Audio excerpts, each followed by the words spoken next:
Very, very nice to see you all tonight. Thank you so much for joining this session. My name is Joe, and I work in the early talent team here at Teach First. I'm an early talent officer.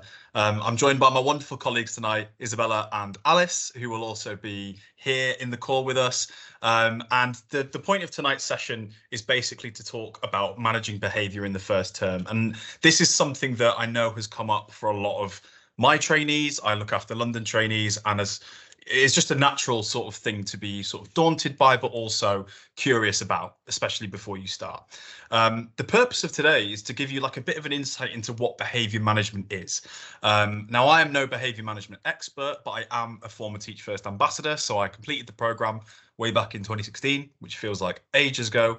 And I've got a little bit of my own experience that I can weave into this. So we'll look at a lot of information on the sort of challenges that teachers are facing in the modern classroom, in terms of the issues that children can bring to school and how that can impact behaviour management. But also we'll go through some top tips about how you can get your classroom as effective as possible.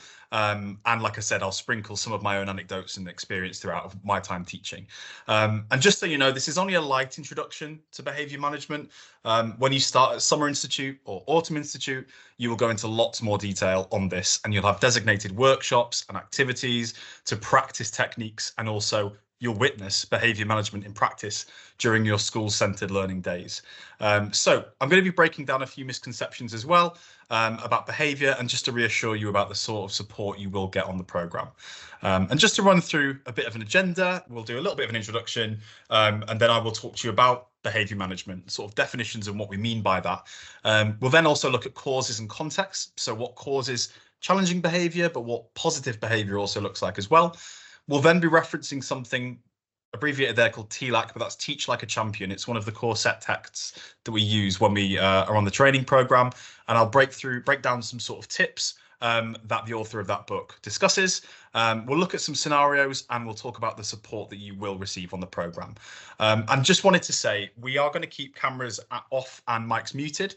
There will be some points throughout where I will ask questions, and if you want to write down answers, if you want to pop them in the chat, if you want to put them down on your phone, that's great. This is all about you starting to think and unpack what behaviour management looks like.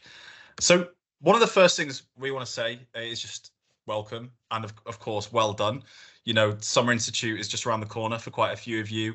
Autumn Institute is coming up as well if you're part of that. But just remind yourselves, you know, what an amazing feat it is to get onto Teach First and how lucky we are to have you. We will go through a lot in this session, and we really welcome collaboration as well.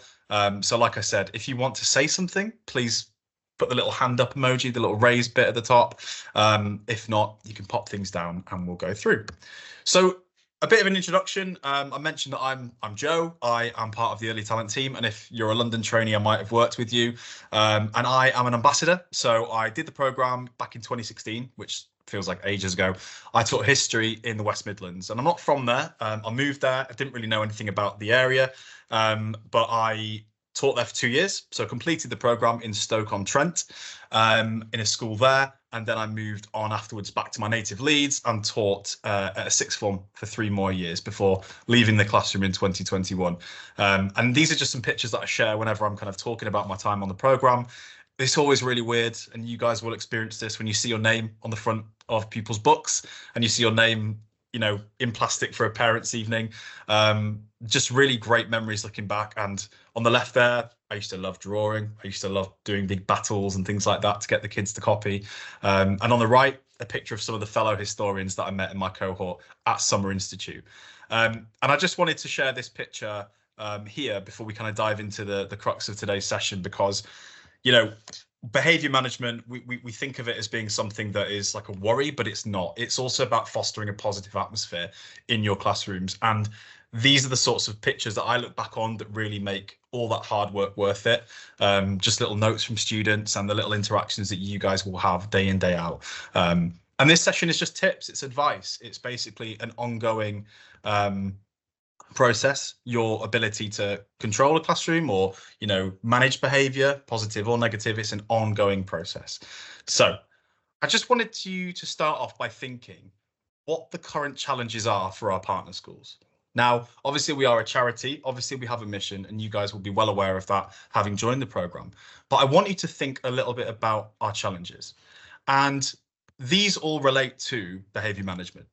When it comes down to it, the things that young people are facing, the things that schools are facing, all can have an impact on your experience in the classroom and also how these young people will react with you or interact with you. And some of the key ones that Teach First have really been focusing on in recent years are these. We have obviously a funding issue, and this is nationwide. This isn't just Teach First. This is something where spending per pupil is down 10% over the past 10 years, and that is something that is keenly affecting staff, pupils, and schools.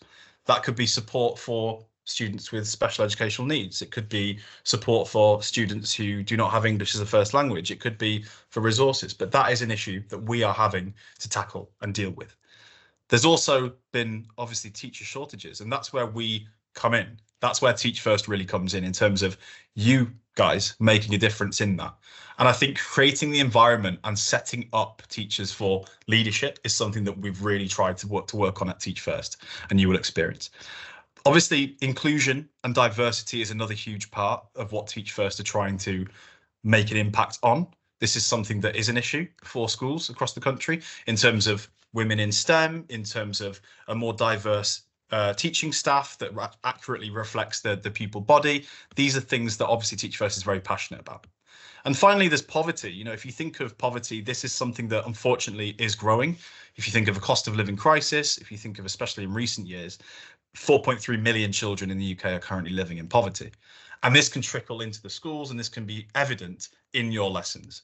And that's just something that I wanted to draw your attention to. And also to kind of remind you guys about why it is that you're here and the job that you will do. And Teach First will not fix this overnight. And I think you've been told this, and I think you'll be aware of this. But what you will do is you will make an impact in such a localized way. You will change the lives of people, whether you like that or not, whether you think that sounds cheesy or not, you will, by having that permanent relationship with those students. And that does bring us on to the behavior management that we're looking at today, fostering those relationships, creating that positive atmosphere. And just here we have some things that, if you've been to a Teach First presentation before, you will be aware of. These are the sort of statistics, and I won't read them all out, but these are the sort of statistics and the sort of facts that really drive us to do what we do. You will all know that our mantra, our mission statement is that we create great teachers, they become brilliant leaders, they make schools thrive. And that is where you all come in. So linking back to behavior management, the question there is, what is it? Now, a lot of people just think that behavior management equates to negative behavior, but that's not the case. Behavior management is all types of interactions you have with your students and how they act in your care, essentially. And if we get on to why do we think it's such a big issue in schools, and why is it something that as trainee teachers, as new teachers, we think a lot about, and I guess in some cases we worry about. Why is that? What are the things that are happening and affecting these young people that can impact behavior management? Well, there is a range of factors that we're going to come on to, but behavior management itself has different definitions. There's not a one size fits all of what this is, other than employing strategies and techniques to make sure your children in your care achieve the best possible outcomes. So there's someone we'll talk a lot about called Doug Lemov. He is an author of a book called Teach Like a Champion, which I mentioned earlier. He basically describes behavior management as being a way to encourage positive behavior among students in the class. He also goes on to say that it emphasizes making rules and expectations clear and easy to understand so that students know what is and what isn't appropriate behavior, which sounds pretty straightforward. Whereas the Department for Education are basically saying that it is a skill, an important skill for newly qualified teachers, to allow them to take the right approach and prepare efficiently for classes. Finding a suitable management style can take time, but recognized techniques deliver consistent results. Now, the idea of this is to prepare you and equip you, as the Department for Education say, to equip you with confidence that you require for success in the classroom. And like I said, behavior management is not just about poor behavior. It's about ensuring that all the students in your care, under your care, are first of all safe, but also working in a proactive and productive way. It's about ensuring that all the students in your classroom know boundaries, they know what your expectations are, and they have a clear idea of what it is you want from them. At the end of the day, it's about like a positive atmosphere. You need to create that positive atmosphere. It starts with you. It starts with the teacher. And whilst that sounds quite a big challenge, like how do I even start a positive atmosphere? It's easier than you think, and it can be down to little tips and techniques that you will learn and you will employ, and they will become muscle memory. And you will start to do these techniques to make sure that you are hitting all of these. So, like I mentioned, students are coming to schools nowadays with a wider range of behavioural issues, wider than ever before, really. And that's just something that I wanted to go through with you all, just to raise awareness and just so that you recognise these. First and foremost, more and more students nowadays are coming into schools with difficulties with their mental health. And whilst this is positive in the way that we are recognising mental health is important amongst young people, as well as it is with adults, it's also placing strains on schools to support them adequately, especially following COVID with things like anxiety, depression, grief. If you think of even socializing skills, these have taken a real hit in the past few years. And this is something that students are having to catch up with and can have an impact on the harmony and the stability of your class. The same goes for students that have been diagnosed with neurodivergent needs.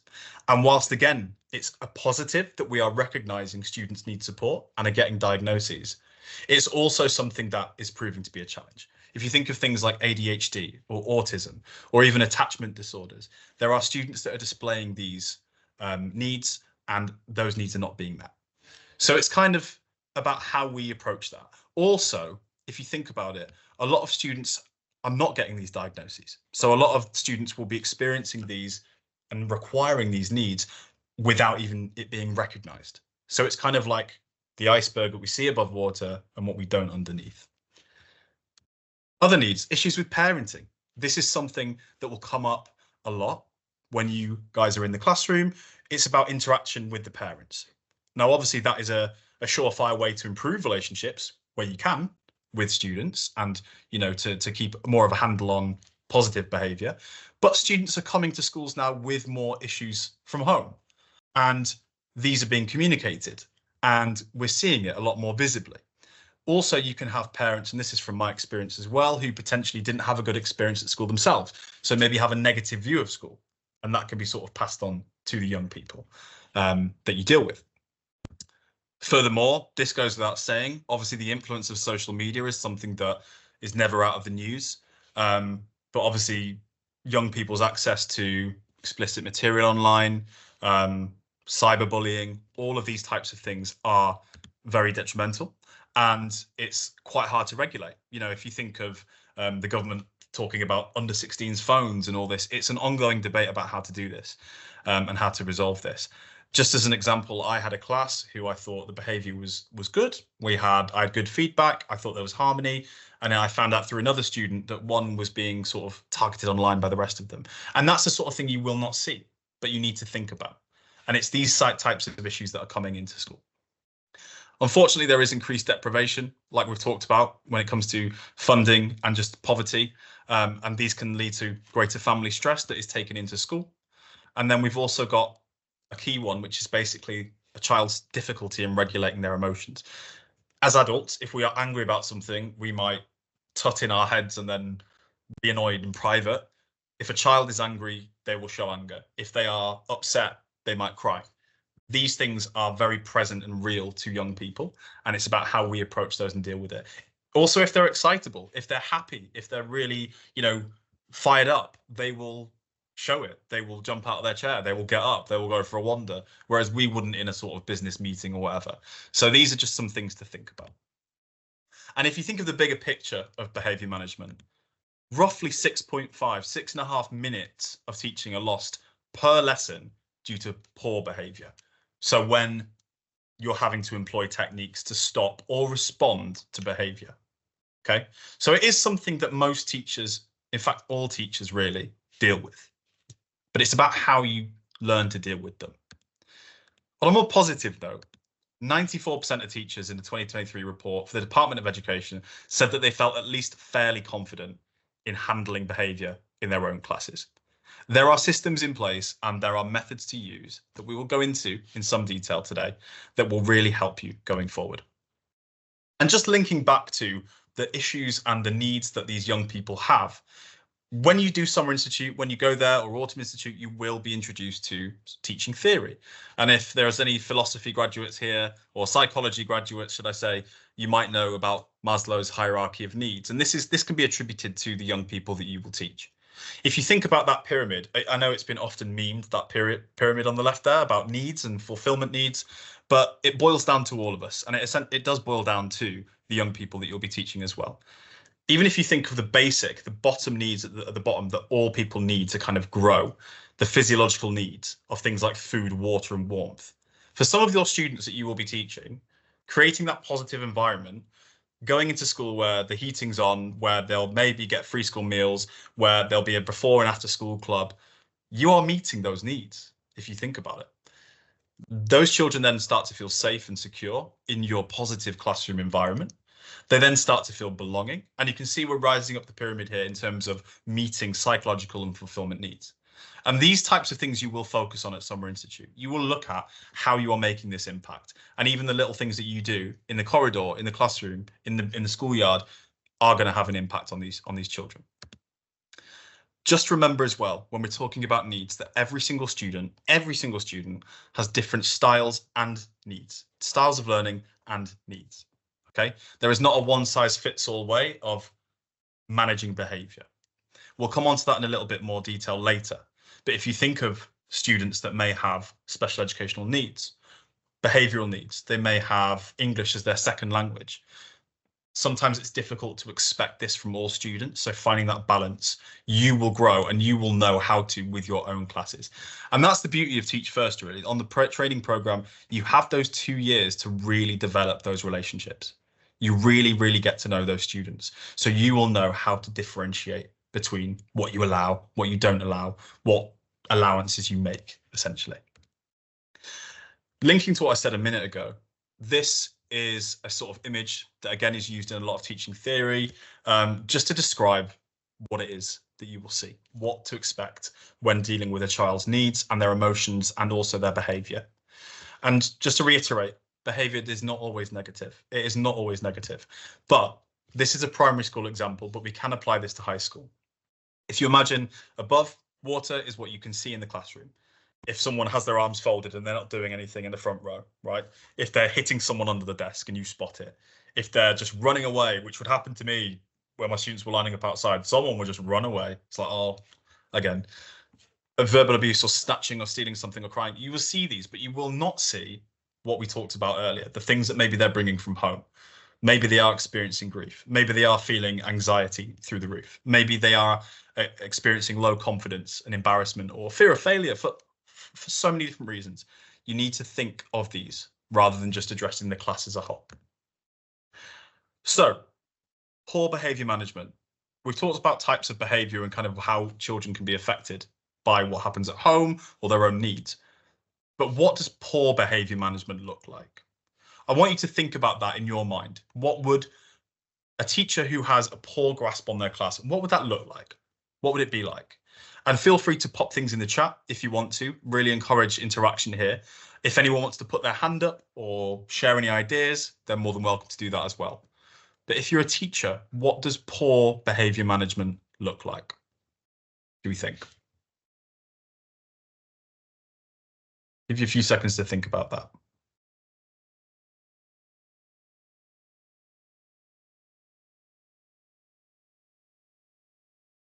And Alice and Isabella, if there are any good ones in the chat, feel free to share them. We've got quite a few good ones. Students talking constantly, yelling, inconsistency of application. Yeah, the common one is sort of shouting, reacting, loss of temper. Yeah, there's one that's not being clear about expectations in the classroom from the start. That's a really good one. Yeah, not addressing the behavior in the correct way. They're all really good. Fantastic. And there they are. Thank you for putting those in the chat, everyone. And they are some concrete, fantastic examples of that. Things I've just put here, and a lot of you have kind of touched on that there. A teacher not having the right skills to manage challenging behaviour is a clear sign of poor behaviour management. And someone said this, I think Isabella mentioned this, inconsistency in things like routines. If you are, you know, telling a student off, or you're, you know, reprimanding them for something one day and you don't do it for their mate sat next to them, oh, why didn't you tell him off, sir? It creates confrontation straight away. If you say to someone that you are, right, you've got a break time detention because you've gone through the school policy levels, but then you're not there at break time and you don't follow up on it, things like that. Inconsistency is a big one that can really derail your class. Unclear on the school behaviour policy, I've put. So I was guilty of this for not knowing it inside out. Sometimes you would be like, right, you're on stage 3. No, I'm not, sir. I'm on stage 2. I haven't done stage 3 yet. Oh, right. You've got pie on your face. Okay, things like that. Avoidance of dealing with poor behaviour, letting things slide. You know, if a teacher is working and you can hear someone clearly swearing under their breath there and you just choose to ignore it, not great. Like, that's a red flag in terms of behaviour management. And someone said this as well, reacting, not responding. If you react in the heat of the moment, half the time you can be annoyed, you can be angry, or have your back up, or you can do something that is a bit rushed. So reacting, not responding is a big one. I've put lack of training there, and also over complimentary. And what I mean by that is, if a teacher is constantly praising people for either just above satisfactory work or doing as they should be doing, like sitting in their chair, and you, brilliant, well done, thank you so much, fantastic, brilliant. It will mean nothing when you reward them or praise them for good work or really positive behavior. So sometimes being over complimentary, which sounds horrible, sounds very mistrunchable, but that can be something that is a bit of a red flag when it comes to your management. I'm going to flip that, and I'd love it if we had the same again. If people want to put in the chat, what does good behavior management look like? What do we think? Oh, that teacher's got that class. That teacher knows that class inside out. Like that, oh, they do everything he says or she says. What would you say is sort of an indicator of that? And pop them in the chat. Feel free to pop them in the chat again.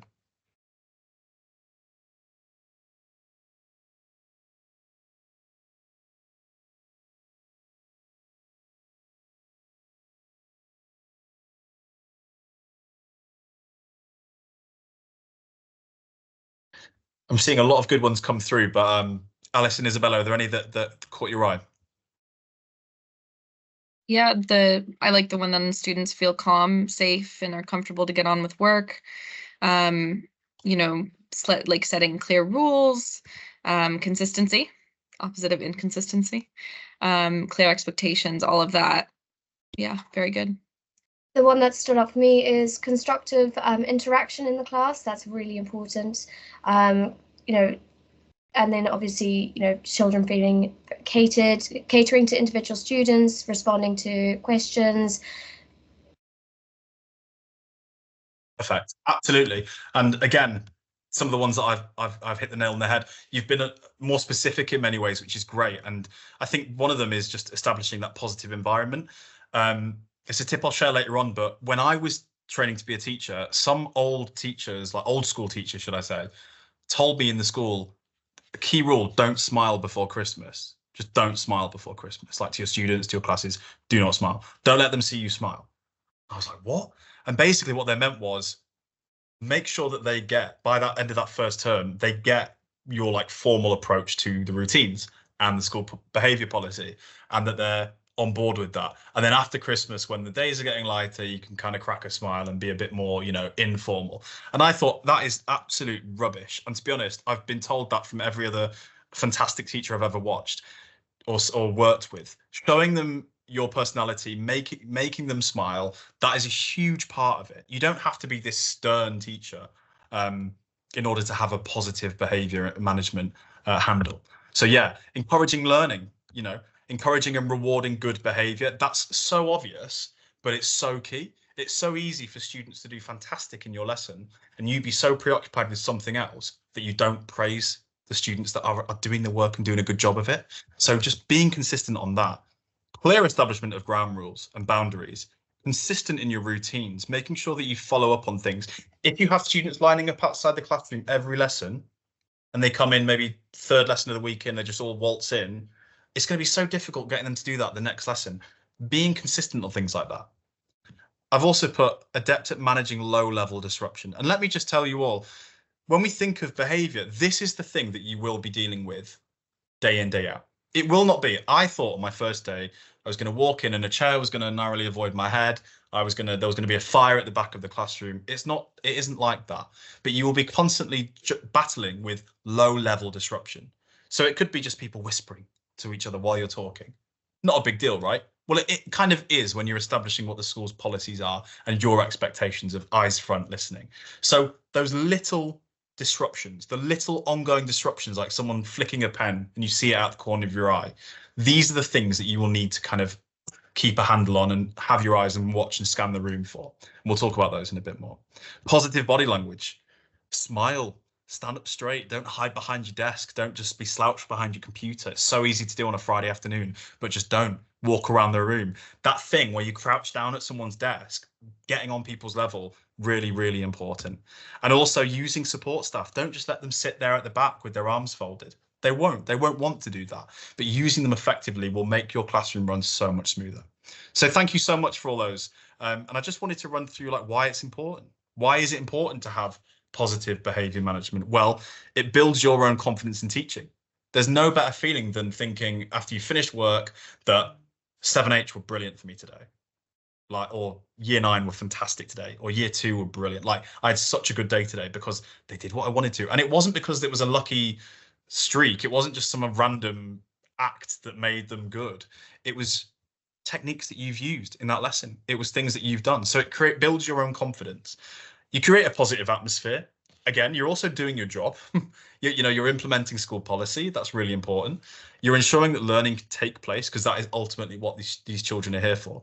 And also they begin to trust you. They like you more. They will start to respect you more if you are consistent on this. Poor behavior management can affect your confidence, can give you sleepless nights if you know that you've lost control of a class. With the support that you get on Teach First, that is kind of really nipped in the bud in the first term, so you will have that support to make sure this doesn't happen.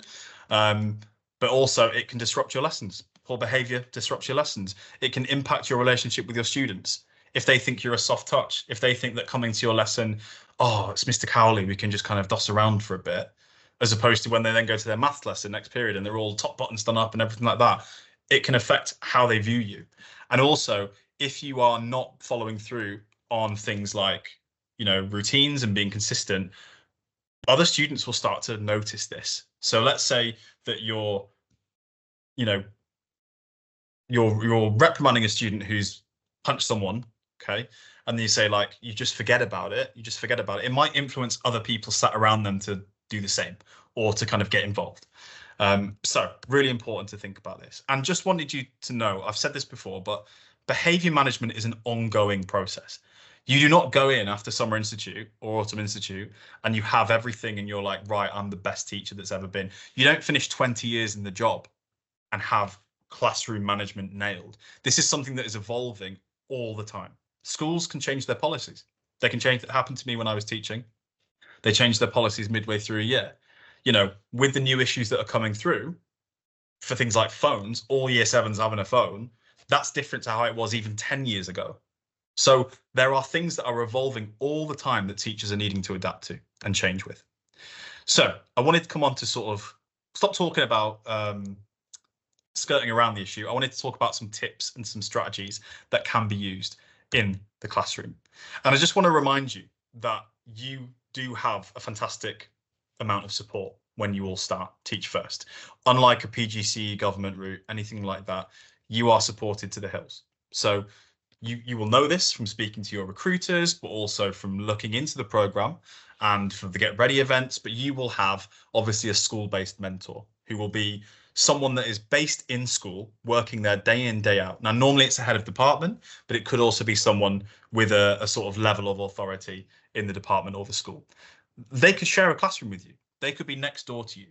I remember my mentor, who was this Glaswegian Rangers fan, no comment, he would basically stick his head into my classroom every other lesson to basically check I was okay. We would have weekly meetings about students. They would back you up and they would remind you of when you're doing a fantastic job, because you're a team, you're in that department together. Okay, so they know that you're a vital cog in that department, and they're going to do all they can to support you. You'll have a practice development lead. You'll know this. This is someone who is employed by Teach First to help you with your PGCE. And that entails behaviour. That entails behaviour management. That is included in that, because that is going to be something that you're observed on. It's something that you're going to be working towards for a next observation.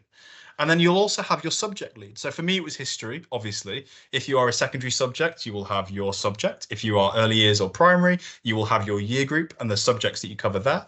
But how does this link into behaviour management? Well, if you want to have interesting and engaging lessons that keep students engaged and entertained and also switched on, they will help you with the planning, and they will really challenge your thinking of how you deliver your subject. That's so important in behaviour management. If you just had a textbook and a PowerPoint of bullet points, kind of like what I've done, which is a joke. But if you just had a textbook or really, really sort of dull lessons, obviously that's going to switch students off. So it's all about how you can develop your own grasp of your subject, basically. And someone that you'll hear a lot about, and I heard a lot about when I did the program, was someone called Jason Bangbala, who is a UK-based teacher who's fantastic and has done a lot of work and workshops on what it takes to be a quality teacher. And he had sort of 5 tips, 5 sort of to-dos, 5 checklists, points in order for you to be a fantastic teacher when it comes to behaviour management. And the first one is that he said, and we've kind of talked about it, be firm and fair, but also clear on boundaries. Okay, you need to establish those boundaries, what is and what isn't acceptable. Meet, greet, and correct issues at the door. And he's basically saying there, if the students are lining up, anything from the outside world, you deal with it in the corridor before they come into your lesson. They're ready to learn when they come in. Have interesting and engaging lessons, which is kind of a no-brainer, and you will get a lot of help to support you with those. A good, consistent performance. So making sure, like we've said, that you are consistent in what you do. You don't let things slip. You have a confident manner. And trainees that speak to me are worried about this, and some people worry that they don't have a teacher voice. But no one has a teacher voice until you teach your first lesson. You will find your voice, and that is something, again, that develops over time. Teaching and, behaviour management isn't just about shouting. It isn't that at all. It's a world away from that as well. So there are so many different things. It's positive body language. It's circling around the room.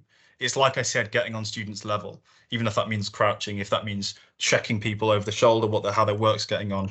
It's about making eye contact. All these types of things are really, really important. And also engaging relationships. Do you know your students' names? That sounds really, really silly, right? You might think that's obvious. They're in your class. But let me tell you, in my first term, I had 4 groups of year 7 with over 30 in each group. And there were twins in a couple of groups, and there were brothers and sisters. And I will hold my hands up and say that did I know every single person's name at the end of term 1? No, I didn't. But it's about building those relationships and making sure that you really try and get to know them. And they know you as a human being as well. I'll come on to that in a bit more in a sec, but do not be this robotic teacher. Do not be the teacher. Be Mr. Cowley. Be, their teacher. And they know a little bit about you, your personality, because they love that. And I'm just going to model a few now techniques. I've mentioned Doug Lemov, Teach Like a Champion.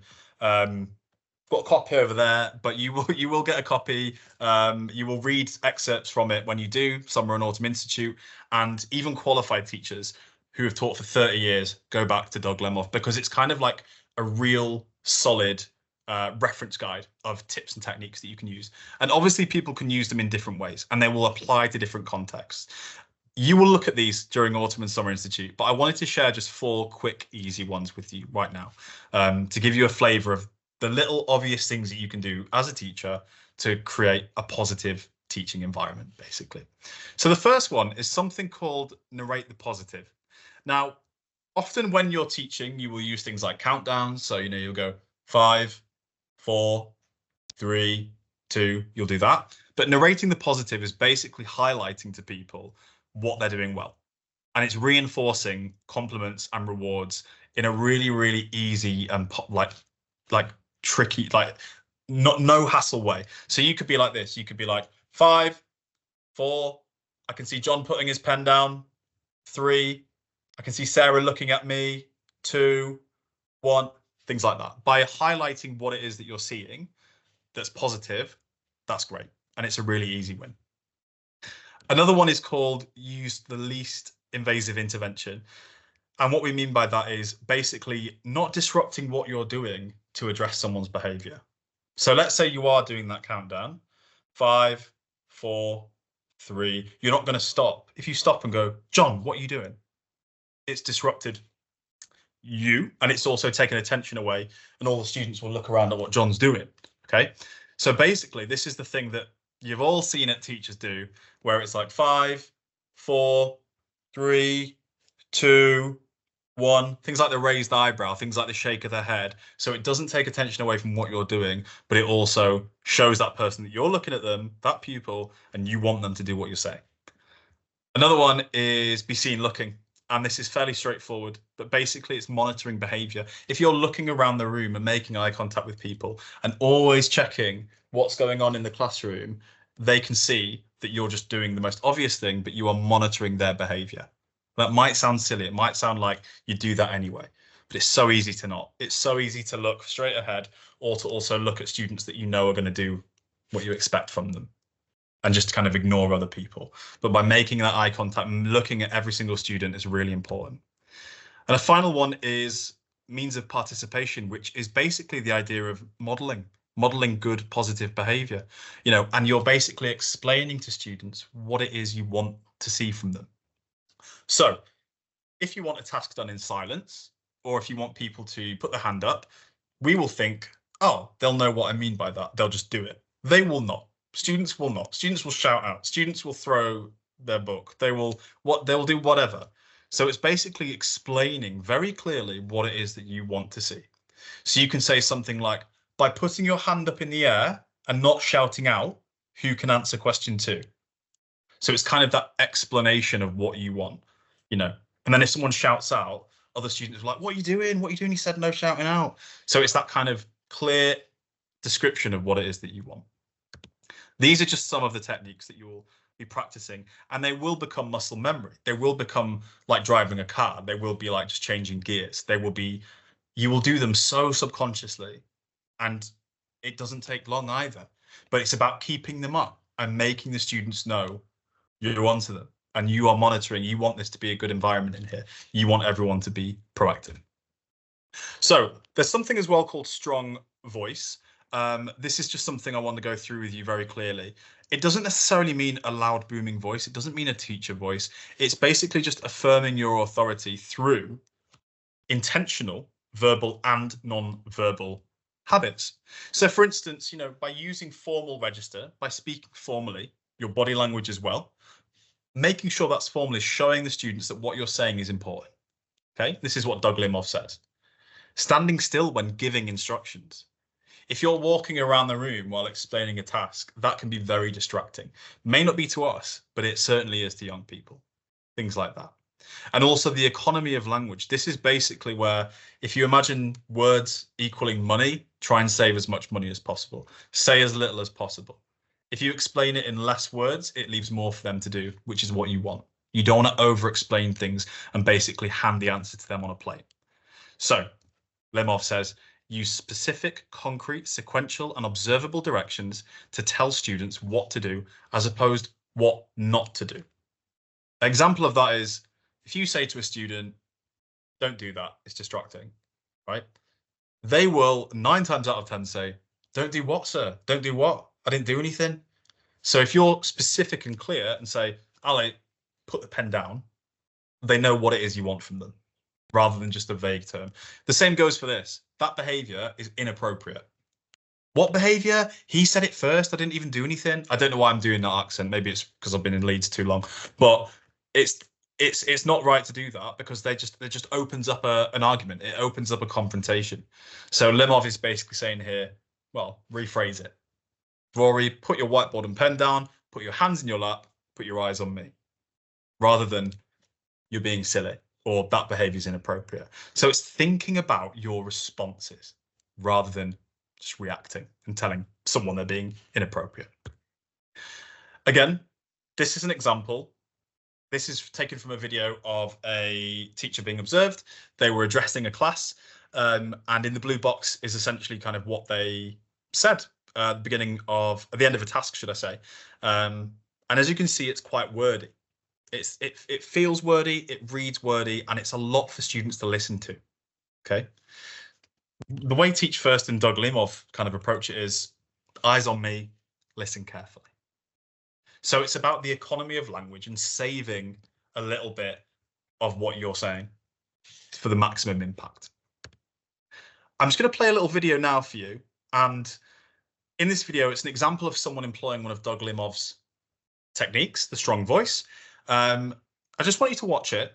And I imagine a lot of you will recognize how teachers in the past have maybe been like this to you, or certainly how I was, but you'll recognize this little technique that is part of strong voice.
I was on mute there. Okay, hopefully that was kind of a bit of memory lane when teachers would do that to you, but that's an example of using a strong voice where you're not actually speaking.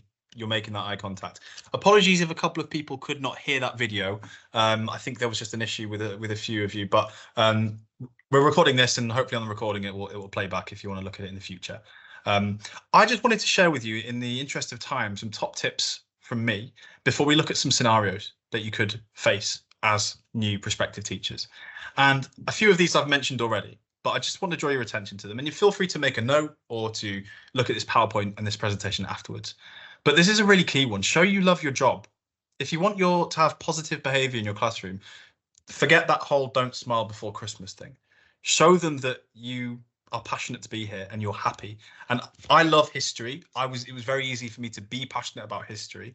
Some of you will be doing subjects that you maybe haven't covered for a while, but you will fall in love with what you are doing. And students love that. I'm a big Leeds United fan. The students loved hearing about that in Stoke-on-Trent. Little things like that, personality traits that they would give you banter for in the playground or talk to you about in the corridor. Show that, because they love that. Honestly, it's one of the easiest wins. The second thing is just maintain routines. Like I said, if you're going to be lining up people outside, make sure you do it for every single lesson.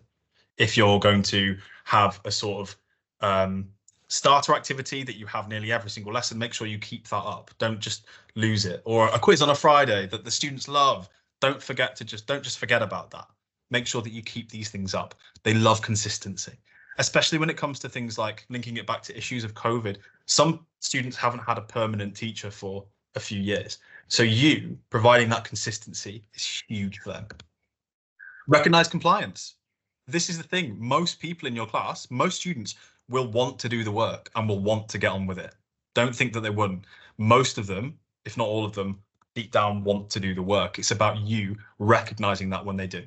So don't be over complimentary, but obviously reward and be happy for people if they've done a great job as well. Another one is reactions and choosing them. Now, this is an interesting one. I would just say watch this, because obviously you need to know who to react to and who not to. I had a student in year 8 who said he knew everything about the Battle of Hastings while we were learning about it, which is great. I want, interested historians in my classroom, but he would shout out all the time. And if I'm asking the group something and he's shouting out despite other people having their hands up, and I pick him, what does that say for the students that have got their hands up? It says don't bother next time, because whoever's shouting out is going to get picked.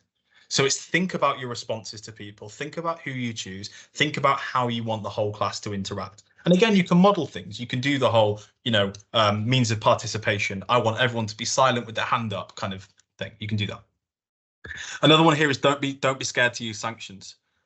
I was guilty of this. So when I was in my first year, I didn't want to always put people in detention because I thought they'd hate me. I thought that, oh, they're going to resent me. They're really going to resent me. Until year 7 class, I was very much like, oh, call me Mr. C. I didn't say that, but I was kind of like that. I'd let things slide because they were year 7s. And I wanted them to have a good first year and like me. By the end of that year, they were my worst behaved group because I just let things slide. Do not be afraid to use what's there in a school behavior policy. Another one is tell students what they should be doing, not what they shouldn't. We've kind of covered that. Make allowances while keeping high standards for all. So like what I mentioned earlier, there will be students who will struggle to meet your expectations. There will be students that will struggle to match what you expect due to issues maybe out of their control. So it's about having that backup from people like your mentor, from heads of department, heads of year, about how to approach, and support staff as well, how to approach all the students in your class. Don't assume they're all the same, because they're not. This is a key one. Like I said, behavior management is down to you a lot of the time, and you need to stay steady in the sense that try and remain calm as often as you can, but things like get a good night's sleep, drink water. I don't think I drank water for about 4 months. I was just drinking black coffee. And you'd get a bad night's sleep and you'd be grumpy and it wouldn't be how you want to be. But looking after yourself is really important here, and also maintaining that level of calm and professionalism. Couple more. Power of relationships. Just don't underestimate the relationships that you will make with those students over those 2 years for the program and then beyond.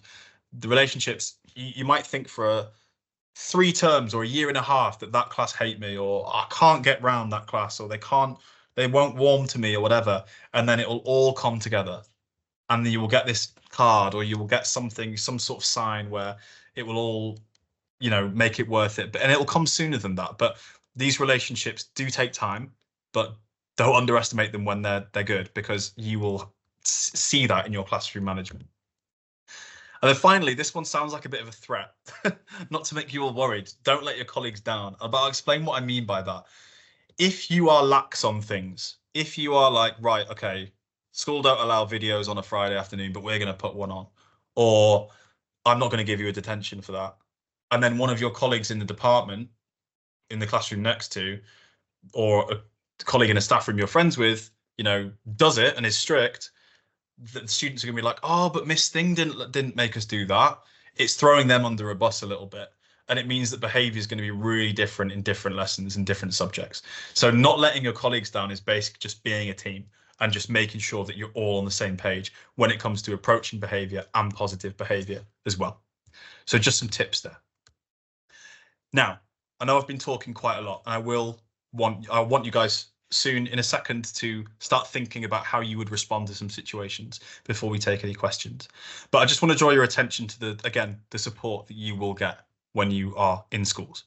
You will have a wealth of tools to help you, ranging from low-level disruption through to larger incidents. Okay, there'll be systems in place to support you, and you will receive adequate training. And I've just put here on the slide some of the things that will be available to you in schools to help you succeed with your behavior management, ranging from a behavior policy. All teachers will know it. There'll be training on it. It will be on posters around schools in every classroom. The kids will know it. There'll be clubs before and after school. There'll be mentor meetings about behavior. You'll have support staff. All right. You'll have meetings with your head of year and with senior leadership team. There'll be parents' evenings where you get to see parents and carers face to face. You'll be able to log all things, positive and negative, digitally. There will be a trail of everything that you log and make a note of these students.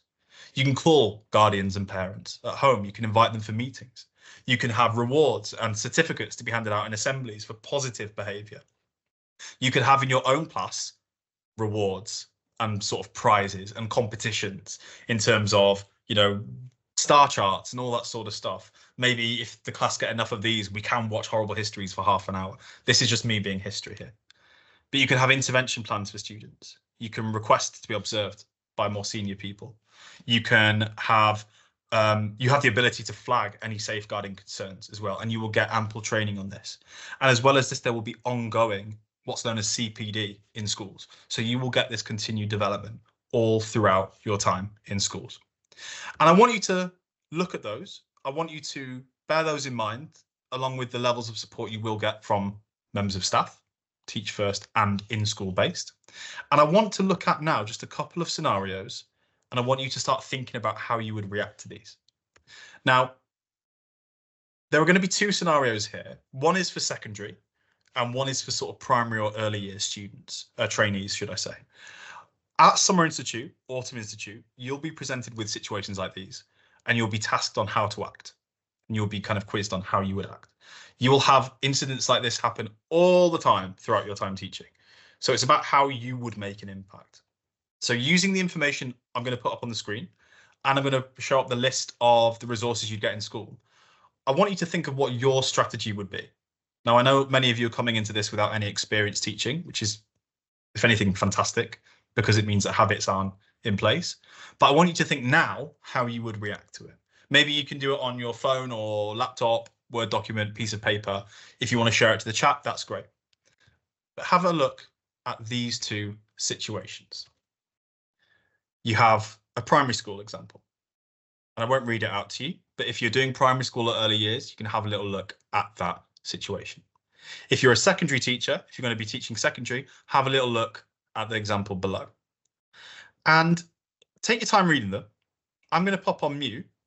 But like I said, I'd love it if you could start thinking about these. Look at this list that I popped up a minute ago. You don't have to use it. You can think of things in lesson. These are kind of things that you can do outside of lesson. But how would you approach these? If you were a new teacher, you will be a new teacher. What would you do? So I'm going to give you just 3 minutes to think, maybe write a couple sentences.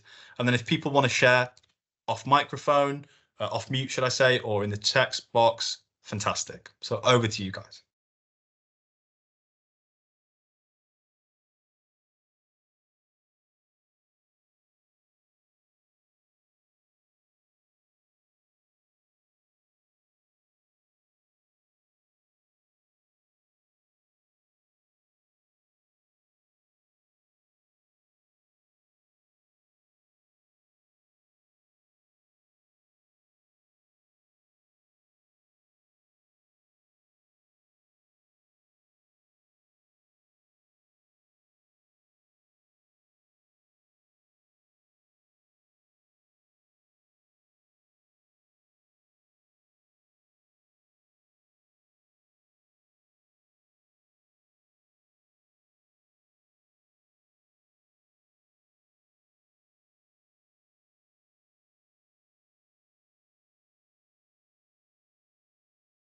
Half left, have a little think about how you would go about approaching this situation as their teacher.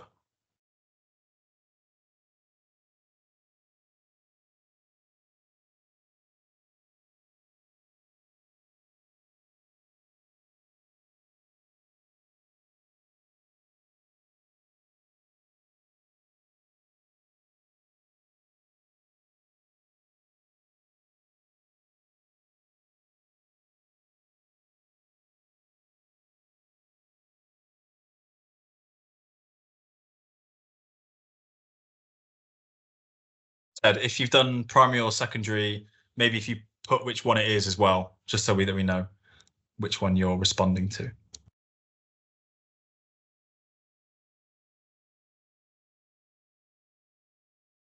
And just 30 seconds left.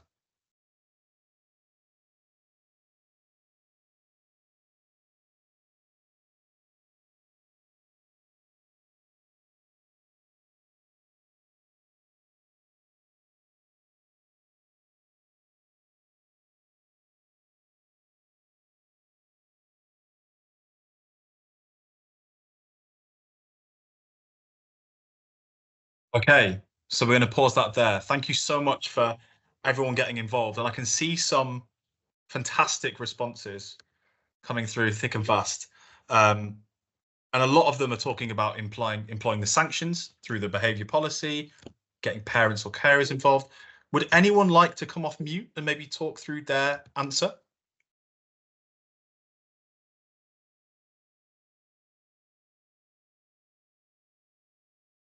Or put their hand up if they want to go? Is that Dennis? Yeah, do you want to go?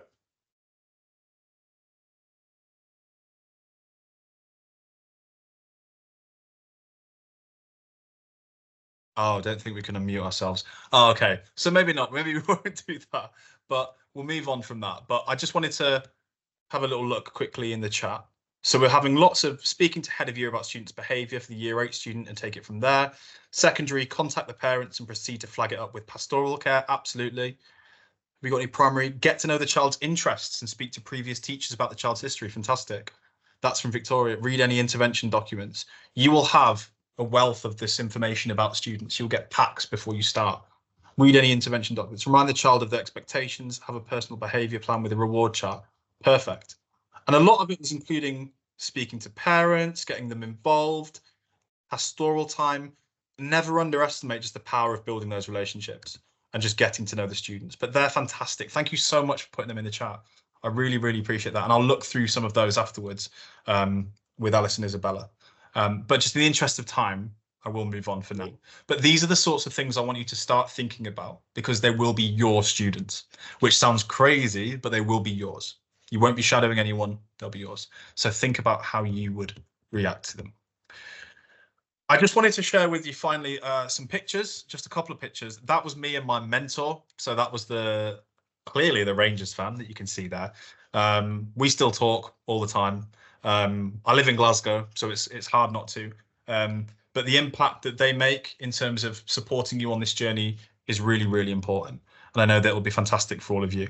And just in terms of classroom management and behaviour, I wanted to share with you a little story. So I had a year 10 group in my first year, and I really struggled with behaviour, with managing the class's behaviour. There were a group of about 6 lads that were all knew each other from outside of school, and they were kind of, you know, ganging up a little bit, and they'd disrupt my lessons all the time. And I was having meetings back and forth with the head of year and my mentor, trying loads of different things. And they could see that I was trying. I think that's the important thing. They could see that I was trying.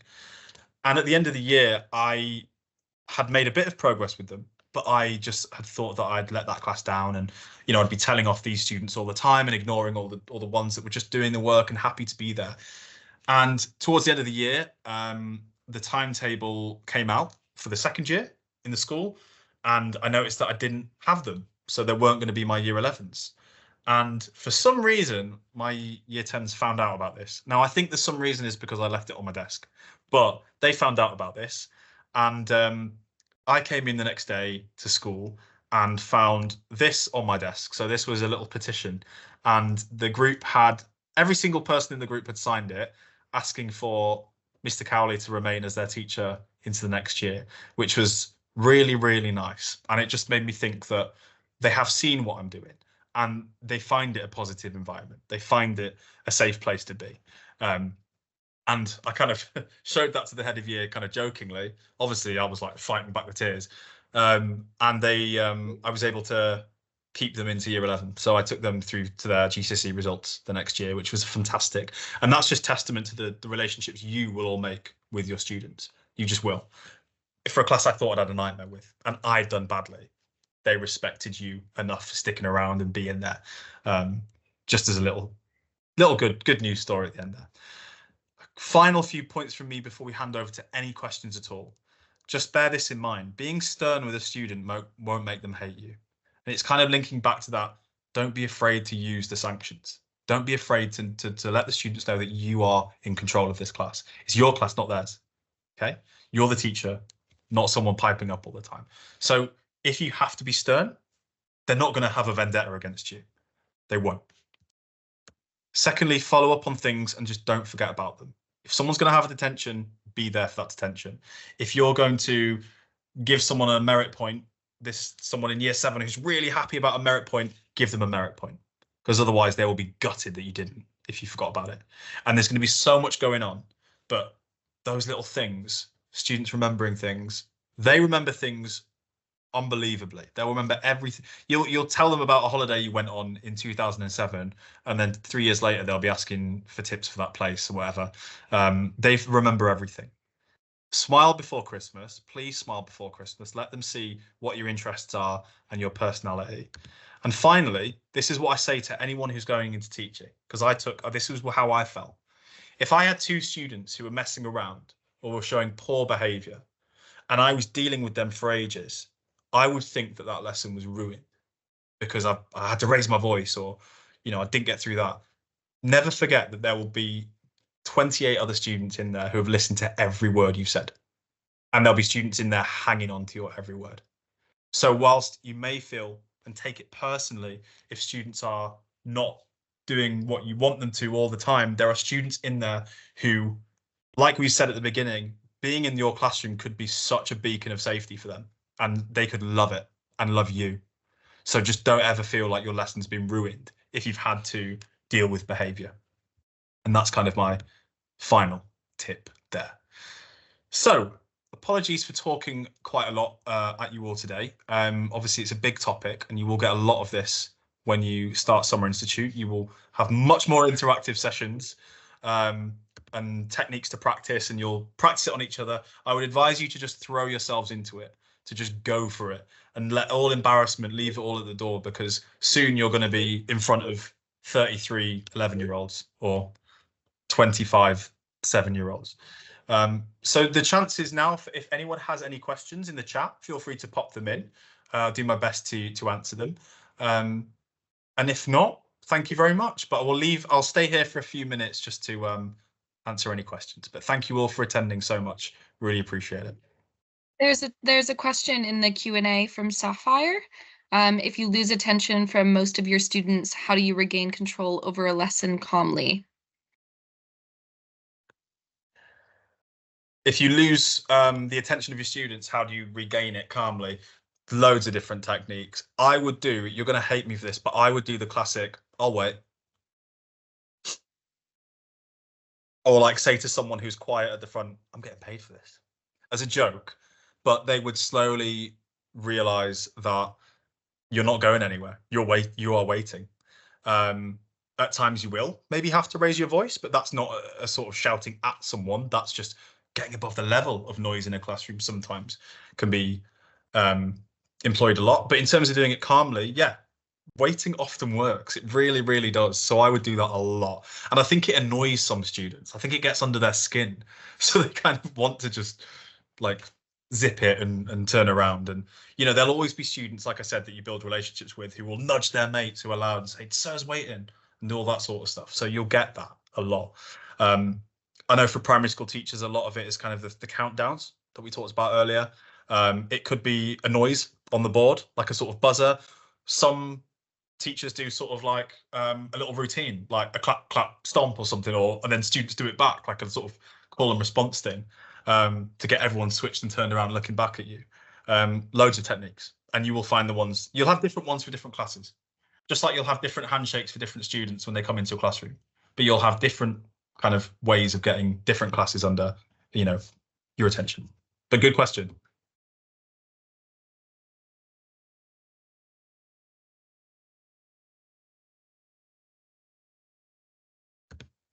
I'll wait. If anyone's got any other questions, feel free to pop them in the Q&A.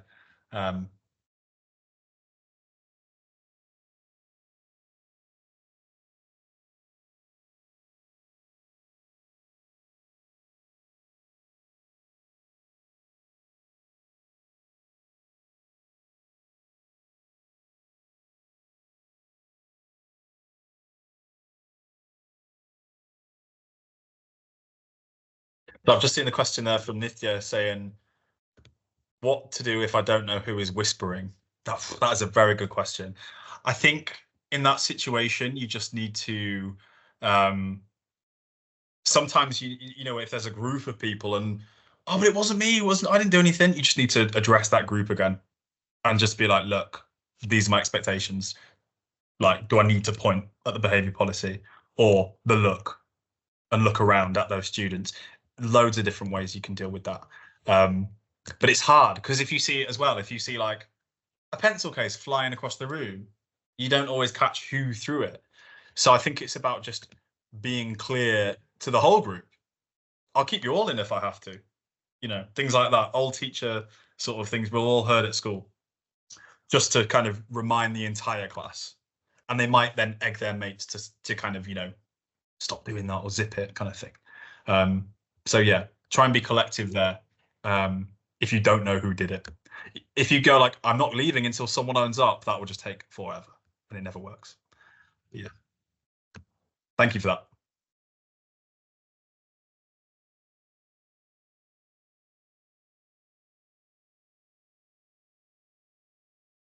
I've just seen a question from Amina as well, which says, how do you establish authority from the beginning when students don't know you as well?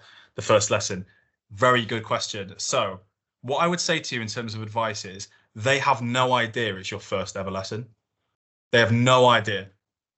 They could think that you're like a seasoned, experienced teacher, which you are, but they don't know that. So I think it's not even a case of going in there all guns blazing and shouting. It's nothing like that. It's just about being clear and like clear on those little techniques that we kind of covered a little bit from the start. Even if it's like, pleased to meet you, I'm going to be your teacher. What I would do is I would have, again, bits like a couple of slides about me, where I went to uni, maybe, what I did before, like where I'm from, what I'm into, what music I like. Have a little slide to talk about who you are so they get to know you.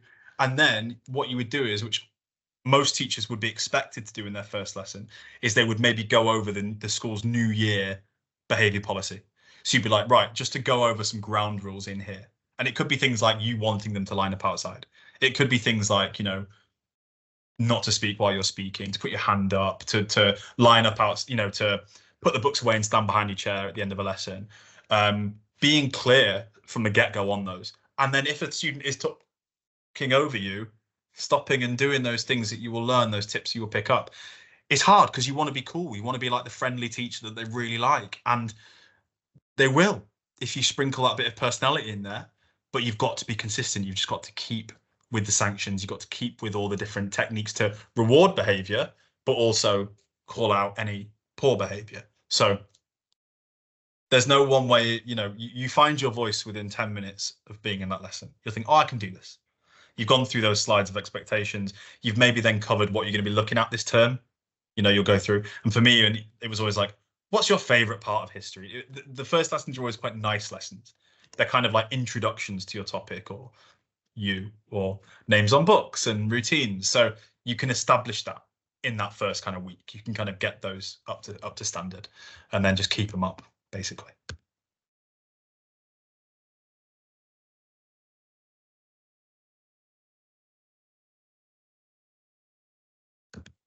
And Sapphire Scene, how do you go about introducing your own rewards to a class? Are prizes allowed? Absolutely. I mean, obviously, this can change and from class to class, although having said that, little things like stickers, right? Year 11s, don't be fooled about 16-year-olds loving stickers. They will still love a little history like Henry VIII sticker or something like, like a scroll or something. They're not literally, but they'll be like fighting over each other to get them. So you can do it depending on the relationship you have with the classes. You can clear it, obviously, with like heads of year about what's like appropriate prizes, what are like appropriate sort of gifts and rewards to give out. This isn't bribing, by the way. You're not just bribing students to be good, like, oh, here's an Amazon voucher. It's nothing like that.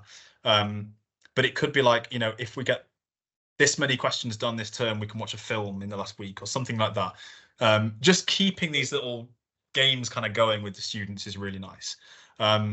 The early years and obviously like for secondary year 7s and 8s, they love things like star charts as well. So just kind of like in healthy competition with each other is always like a really nice way to do it. But you will find out from chats at break time when you've got your high vis on what your students in your form or your classes like, what music they're listening to, and you will get like an in from that.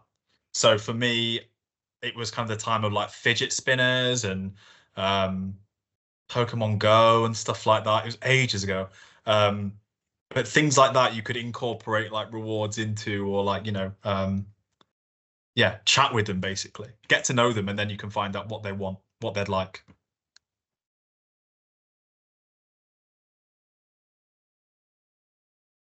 Okay, thank you so much for those questions, and sorry if they weren't too explanatory.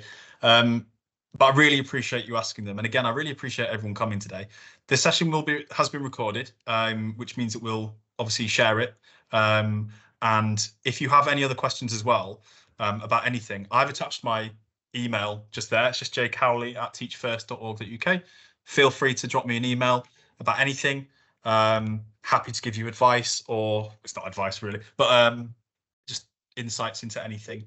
And yeah, just thank you very much for coming. And I hope you're looking forward to Summer Institute or Autumn Institute.